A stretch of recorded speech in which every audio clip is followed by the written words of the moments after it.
aux déclarations du commandant Diamankan. Le commandant Diamankan, que je connais paix à son âme, j'ai fait le front avec lui en Sierra Leone. Ce que je voulais savoir, si vous confirmez ces déclarations selon lesquelles les militaires qui sont allés au stade perpétrer ces massacres-là sont sortis du régiment commando Camp d'Addis. Il est mort, il n'est pas là. Et je ne peux pas défendre. Est-ce que vous confirmez ou non cette déclaration? Je ne peux pas confirmer parce que quelqu'un qui est mort, je ne peux pas confirmer cette déclaration, monsieur le procureur. S'il était vivant, ou que vous le fassiez venir, on va faire confrontation, mais quelqu'un qui est mort, vous allez me poser la question que si je confirme, il faut être stupide pour dire que oui, je confirme. Je ne confirme pas des déclarations pour des personnes qui sont mortes, qui ne sont plus comme devant le président du tribunal. Monsieur Camara, vous avez intérêt à vous calmer et à répondre aux questions, s'il vous plaît. Vous avez intérêt à répondre aux questions de façon courtoise et de façon très simple. Rien ne sert de vous énerver. Non, pas monsieur. On vous pose des questions de façon très respectueuse. Vous avez vu, le procureur, il ne crie pas, il ne fait rien. Il vous pose des questions de façon très simple, très respectueuse, je vous l'ai dit. Et vous devez, s'il vous plaît, laissez-moi parler. Vous me laissez parler, s'il vous plaît. Vous me laissez parler. Je disais que monsieur le procureur est en train de vous poser des questions de la façon la plus respectueuse, de la façon la plus courtoise. Vous n'avez pas intérêt à vous énerver. C'est pourquoi au tout début, je vous ai dit vos droits. Vous pouvez répondre par oui ou par non. C'est très simple. Ou bien vous avez la latitude de dire que vous ne répondez pas. En ce moment, le tribunal va apprécier. Mais si vous prenez l'initiative de répondre à une question, vous pouvez vous limiter tout simplement à répondre à la question et éviter trop de commentaires. S'il vous plaît, ne vous énervez pas. Calmez-vous et répondez simplement. Si vous êtes fatigué, vous pouvez demander au tribunal, comme hier, vous avez la latitude à tout moment de demander au tribunal de vous donner le temps de vous reposer. J'espère que vous n'avez compris. Toutes mes excuses, monsieur le président. D'autres questions, monsieur le procureur? Non, monsieur le président, je suis au regret. C'est la seule personne, monsieur le président. Je suis un homme sincère, honnête. On va continuer. Si tous les avocats étaient comme cet homme, même si je passais toute la nuit, il est respectueux. Excusez-moi, monsieur le procureur, monsieur le président. Alors calmez-vous. Parce que lui, vous êtes la seule personne qui connaît mon tempérament, qui peut me calmer, monsieur le procureur. On va évoluer. Monsieur Camara, on va évoluer. Je m'excuse. Bon. Je m'excuse, monsieur le procureur. Je regrette. On va évoluer. Je regrette. On va évoluer. Je vous ai déjà qualifié ici et même dans la salle. Monsieur Camara, s'il vous plaît.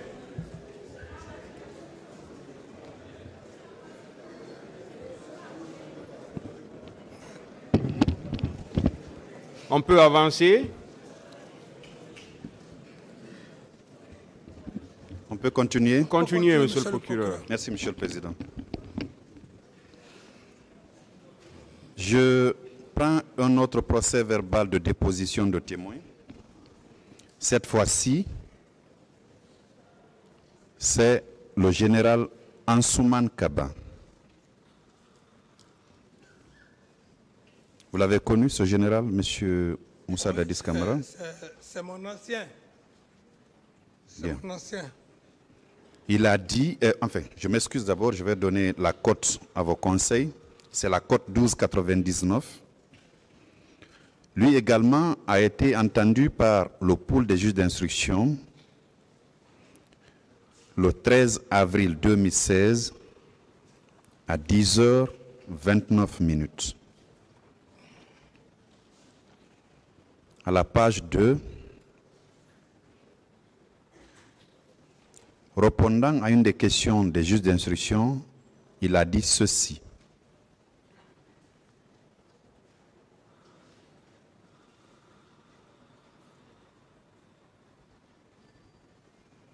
Dans la journée du 28 septembre 2009, je ne suis pas sorti de mon bureau du camp Samori. C'est de là que j'ai appris qu'il y a eu un transport de corps et de blessés à l'infirmerie. Vous n'aviez pas appris ça, M. Camara? Non, non, monsieur le procureur. Vous n'aviez pas appris? Non. Bien, je continue. Plus loin, il dit, personne ne pouvait vous dire qui commande le régiment commando. Le désordre était tel qu'il était impossible de le dire. Dès le départ, le président Dadis nous a dit que ce régiment est une affaire qui concerne le ministre de la Défense et lui. Personne ne devait s'y mêler. Est-ce que vous confirmez cette déclaration du général? Vous savez, monsieur le procureur, je ne suis pas là pour dire des choses sur des personnes que je respecte. Ces personnes... Non, je veux juste savoir si vous confirmez ou vous infirmez cette déclaration. Le général Kaba, en face de moi, d'abord, je ne l'avais jamais vu ou reçu dans mon bureau. Monsieur Camara. Non.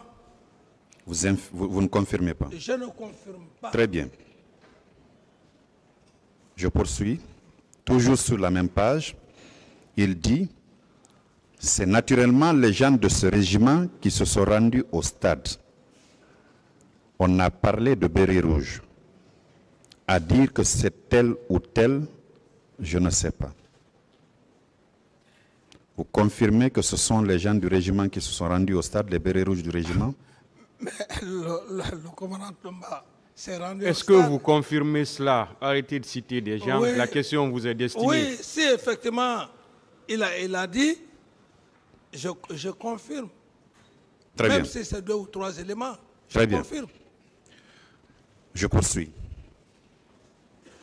Il dit encore que le regroupement de Kalea a été géré par Dadis et son ministre de la Défense. Vous confirmez cela? C'est pourquoi j'ai dit que l'affaire de Kalea, on ne peut pas parler de l'affaire de Kalea si le ministre de la Défense, Sekouban, n'est pas là. Il n'a qu'à venir. Lui et moi, on va se confronter, on va faire confrontation devant le peuple. Je ne peux pas parler de l'affaire de Kalea. Celui qui était chargé de faire le recrutement, il n'est pas là. Très bien. Vous confirmez les dires du général Kaba? Confirmer quoi? Encore, s'il vous plaît, monsieur le procureur. Le général Ansouman Kaba a dit que le regroupement de Kalea a été géré par Dadis et son ministre de la Défense. Oui, Je demande si vous confirmez cette déclaration du général Kaba. Bon, le général Kaba, il a raison parce que c'était le chef d'état-major de l'armée de terre. S'il parle comme ça, il a raison à juste titre parce que c'est le ministre de la Défense qui devrait le saisir. Et si le général Kaba parle comme ça, réglementairement, un recrutement de ce genre, c'est le chef d'état-major de l'armée de terre, il en a informé. Donc si le général Kaba parle comme ça, Oui. il a tout à fait raison. Très bien. Voilà. Alors, une dernière déclaration du général Ansouman Kaba, à la page 3 de sa déposition devant les juges d'instruction, il dit « En ma qualité de chef d'état-major de l'armée de terre au moment des faits, étant à mon bureau, j'ai été informé des cas de blessés et de morts, mais je n'ai pris aucune disposition parce que je n'en avais pas la qualité. Étiez-vous informé au même titre que le chef d'état-major général de l'armée de terre de ces morts et de ces blessés-là? Ce qu'il dit, c'est sa part de vérité. moi j'ai été informé par lui, mais aucun Faya.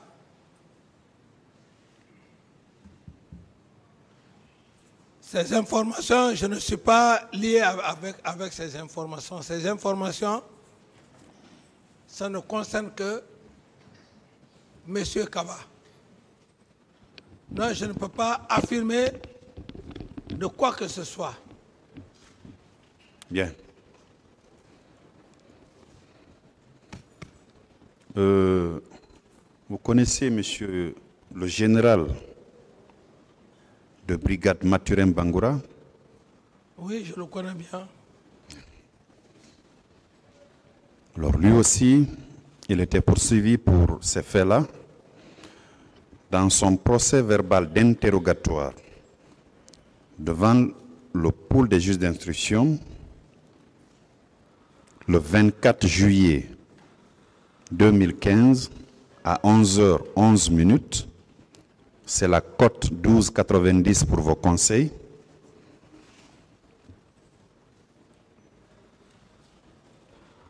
À la page 3, répondant à une des questions des juges d'instruction, du pôle des juges d'instruction, voici ce qu'il dit. À mon retour de la France, j'ai pu glaner ça et là quelques informations auprès de mes collègues du CNDD et du gouvernement. J'ai retenu de ces informations que l'opposition avait demandé officiellement au gouvernement l'autorisation d'organiser une manifestation. Sur injonction du président de la République, cette manifestation n'a pas été agréée. Par la suite, le président de la République aurait ordonné aux éléments de la garde présidentielle d'aller empêcher les opposants de tenir un quelconque discours au stade du 28 septembre. Il m'a été rapporté également qu'à la date du 29 septembre 2009, une réunion de crise avait eu lieu et qu'au cours de celle-ci, il avait été demandé la mise en place d'une commission pour rechercher et appréhender les auteurs de ces différents crimes. Est-ce que vous confirmez cette déclaration du général Mathurin Bangoura, qui était membre du gouvernement que vous aviez constitué? Monsieur le procureur, je ne confirme pas, ce sont des hypothèses. Comme je le disais, le droit pénal n'est pas, je pense, on me l'a dit, ce sont des hypothèses, je ne confirme pas.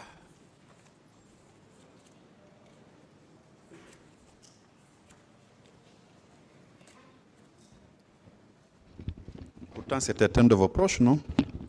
Le général Mathurin Bangoura. Oui, monsieur le procureur, même si c'était mon jumeau, vous n'avez pas vu, monsieur le président, lorsque vous faites confiance à votre meilleur ami, c'est cet ami-là qui va vous tuer si c'est le pouvoir, monsieur le procureur. Donc ici, ce n'est pas affaire de proche ou de ceci, de cela. On est en pénal. Le pénal, il est individuel. Ce que M. Bangoura dit, Mathurin, il dit qu'il est venu et on lui a rapporté. Est-ce que moi, je vais confirmer?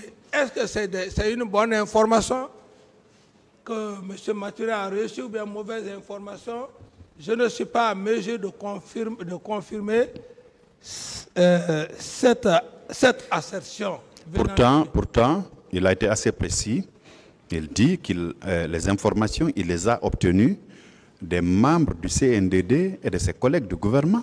Ah, comme on est en pénal, oui. On est en pénal. Monsieur le procureur, les éléments du CNDD, il n'a qu'à venir les annexer devant le tribunal pour dire que c'est tel ou non, X. Ma question, elle vous est destinée. C'est à vous que je la pose. Donc, comment je puisse dire ce qu'il a dit, que je puisse confirmer, monsieur le procureur? Non, je ne vous impose pas un choix de réponse. Vous en avez la liberté, le président vous a rappelé. Ah, monsieur Ma question, c'est juste de savoir si vous confirmez ou vous infirmez cette déclaration du général Mathurin Bangoura, qui a été votre ministre, qui était membre du gouvernement donc, et membre du CNDD. Je n'ai pas de réponse Merci. à cette assertion, monsieur le procureur. Merci. Alors,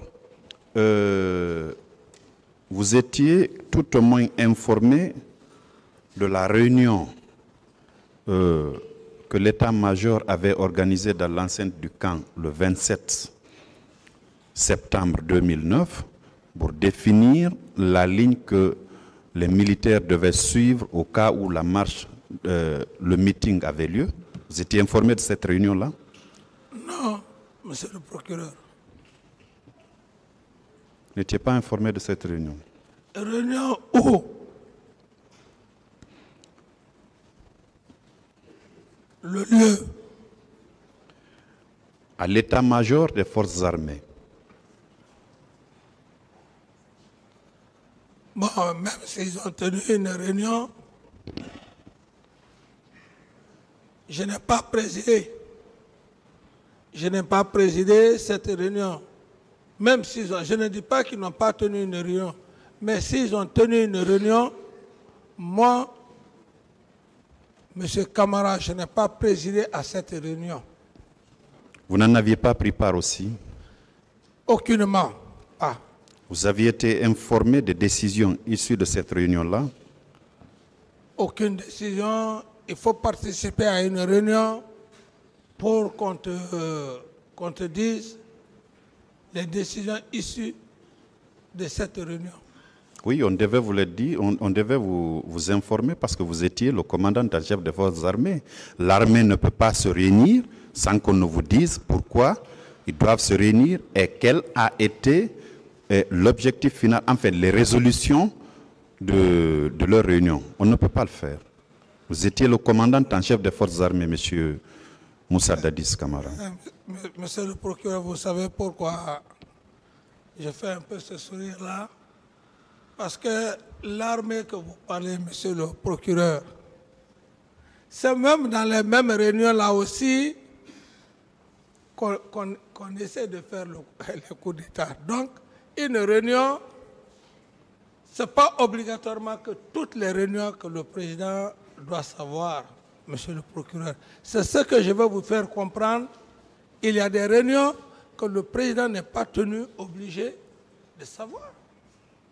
Il y a par contre des réunions que le président, qu'on peut tenir informer le président. Très bien.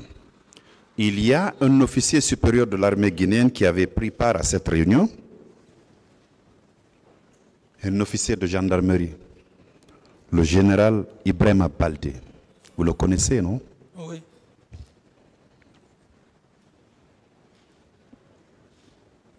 Il a été entendu aussi en qualité de témoin par le pôle des juges d'instruction. Ça remonte au 26 juin 2013.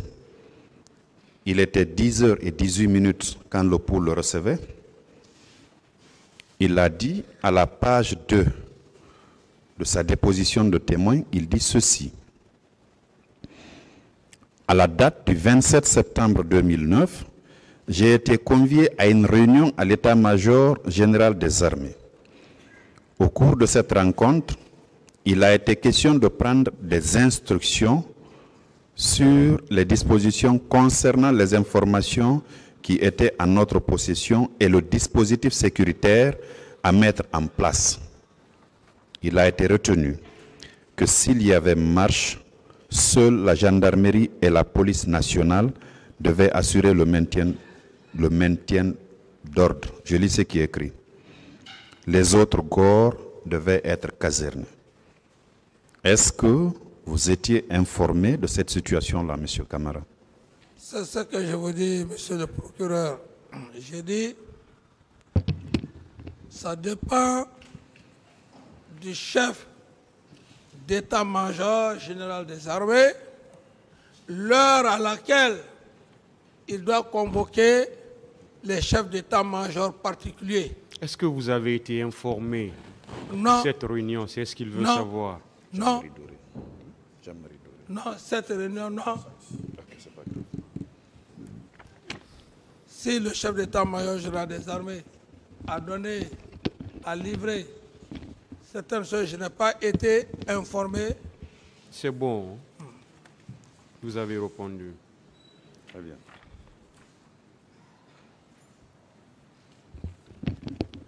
Alors, vous avez dit que vous n'étiez pas informé des tortures qu'on infligeait à certains de vos citoyens?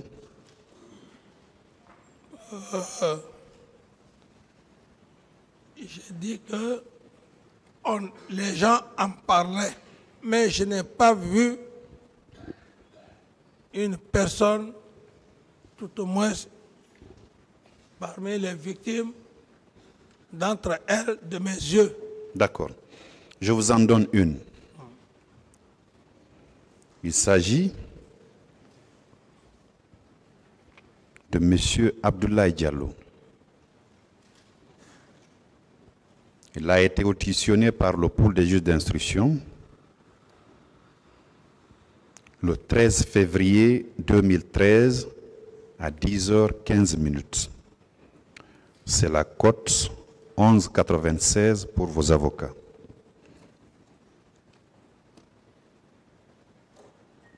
Il dit à la page 2, « Je ne connais pas l'identité des militaires qui nous frappaient. Je sais seulement que le commandant du camp s'appelait Begré. »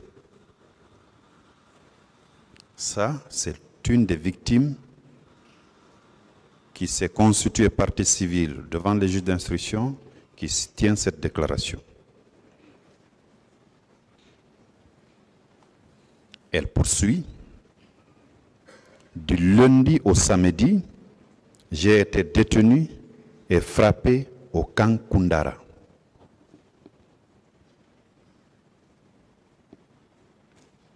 Ensuite, lors des scènes de bastonnade, je n'ai reconnu que le commandant Begré et le sergent Paul.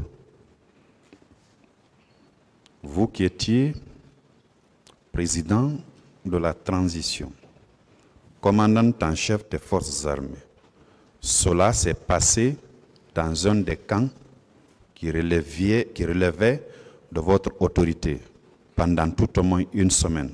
Vous n'aviez pas été informé, M. Camara? Non. Non.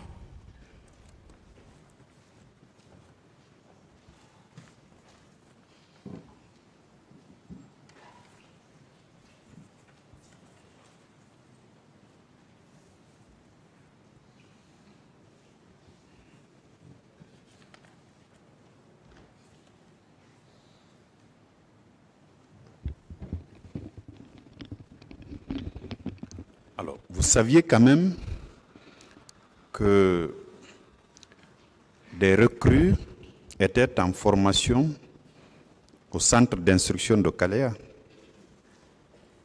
Oui. Vous le saviez? Oui. Pour avoir discuté des modalités de recrutement, des modalités de formation de ceux-ci avec celui qui était en charge du ministère de la Défense nationale, n'est-ce pas? Qui? Avec le ministre de la Défense, je veux dire. Vous en aviez parlé parce que vous étiez le commandant en chef des forces armées.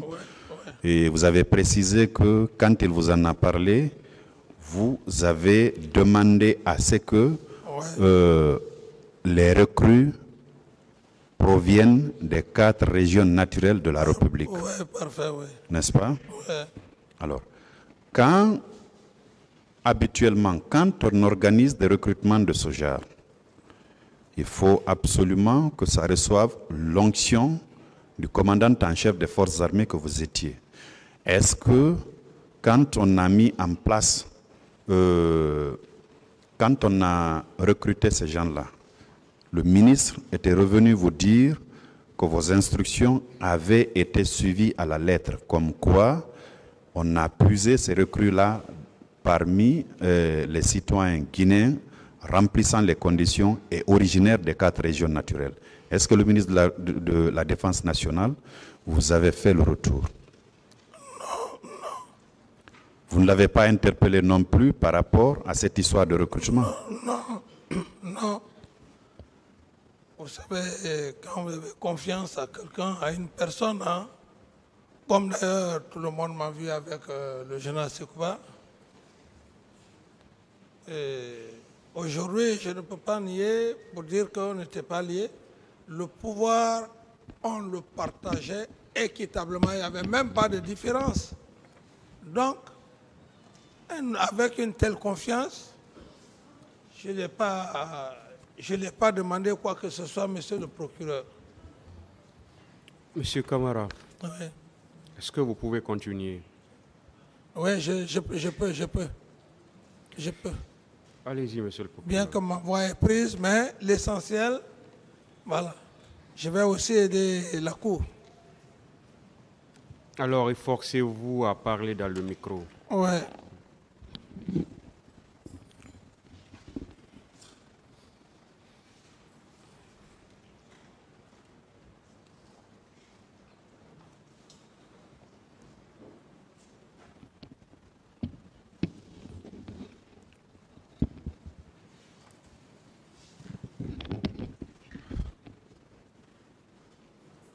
Monsieur Camara, c'est bon, on peut continuer? On peut continuer, monsieur.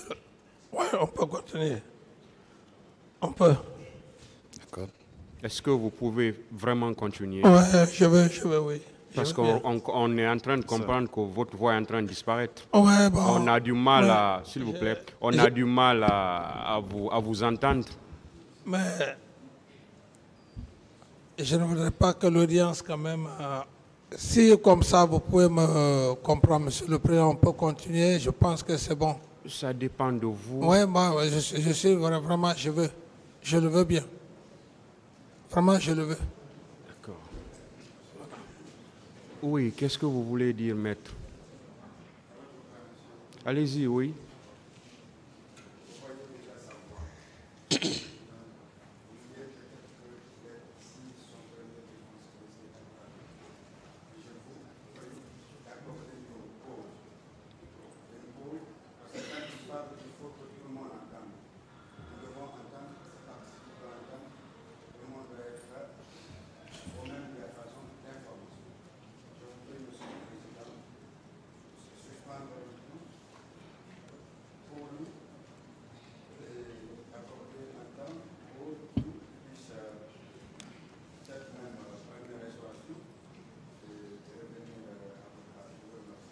Monsieur le procureur. Monsieur le Président, nous ne trouvons pas d'inconvénient à ce que votre auguste tribunal accorde un temps de repos à l'accusé, temps pour lui de récupérer parce que nous n'avons pas fini avec nos questionnaires. Un représentant de la partie civile, si vous voulez dire quelque chose là-dessus. L'audience est suspendue.